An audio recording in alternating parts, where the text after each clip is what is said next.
Kita semua bermimpi hidup di negara maju, punya gaji besar, dan pensiun kaya raya.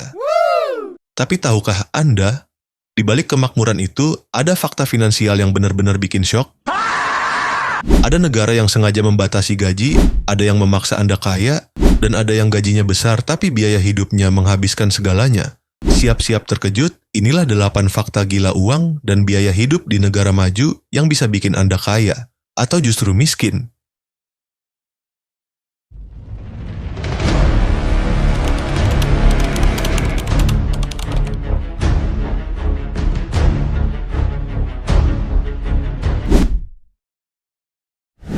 Sistem pensiun Belanda dinobatkan sebagai yang terbaik di dunia. Rahasianya, mereka punya sistem 3 pilar pensiun yang memaksa Anda kaya. Pilar utamanya adalah dana pensiun wajib perusahaan. Hampir 90% pekerja wajib menyetorkan persentase gaji yang besar, yang dikelola oleh dana investasi raksasa. Hasilnya, pensiunan rata-rata bisa hidup dengan sangat nyaman karena mereka dipaksa menabung dengan hasil investasi yang maksimal selama puluhan tahun.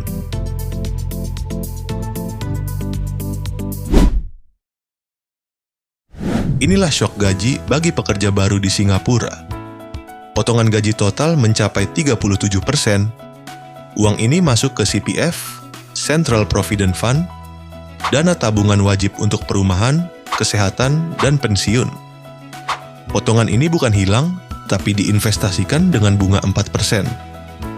Pemerintah memaksa Anda punya rumah, OA, dana pensiun besar, SA, dan dana kesehatan, MA.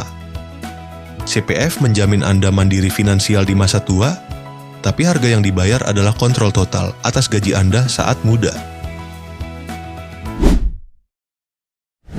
Gaji di Tokyo memang besar, tapi biaya jasa di sana sangat gila.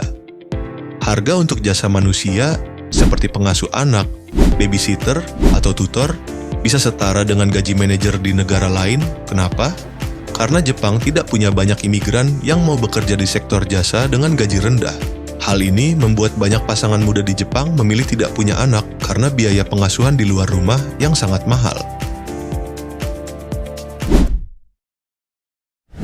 Denmark dikenal sebagai negara paling bahagia dan sejahtera, tapi ada harga yang harus dibayar mahal. Pajak yang fantastis.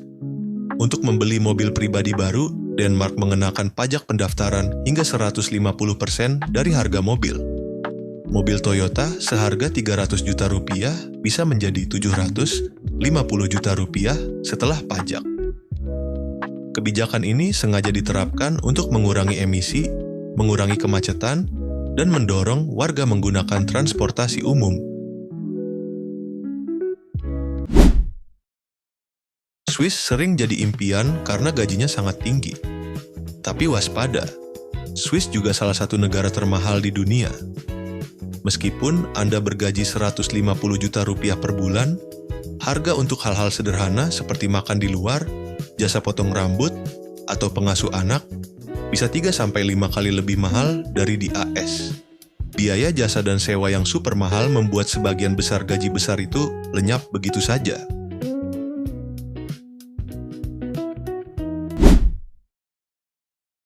Kenapa raksasa teknologi seperti Apple, Google, dan Meta berbondong-bondong pindah ke Irlandia? Karena Irlandia menawarkan salah satu tarif pajak perusahaan, corporate tax, terendah di dunia, hanya 12,5%. Ini adalah strategi jenius yang membuat Irlandia menjadi tax haven, surga pajak, bagi perusahaan besar, meningkatkan lapangan kerja, dan mendorong pertumbuhan ekonomi yang gila-gilaan. Kita beralih ke anomali geografis. Mongolia adalah negara berdaulat dengan kepadatan penduduk terendah di dunia. Bayangkan, hanya 2 orang per kilometer persegi di wilayah yang sangat luas. Kontras ini menciptakan budaya yang sangat independen, di mana sebagian besar warganya masih hidup sebagai nomaden, pengembara.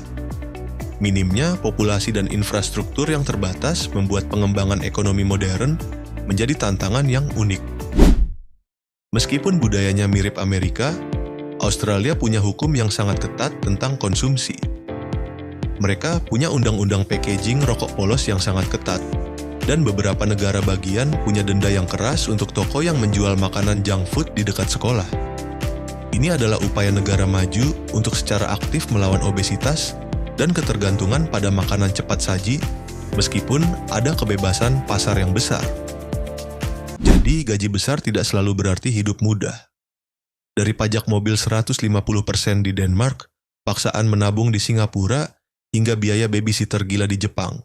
Setiap kemakmuran selalu datang dengan aturan dan harga yang unik.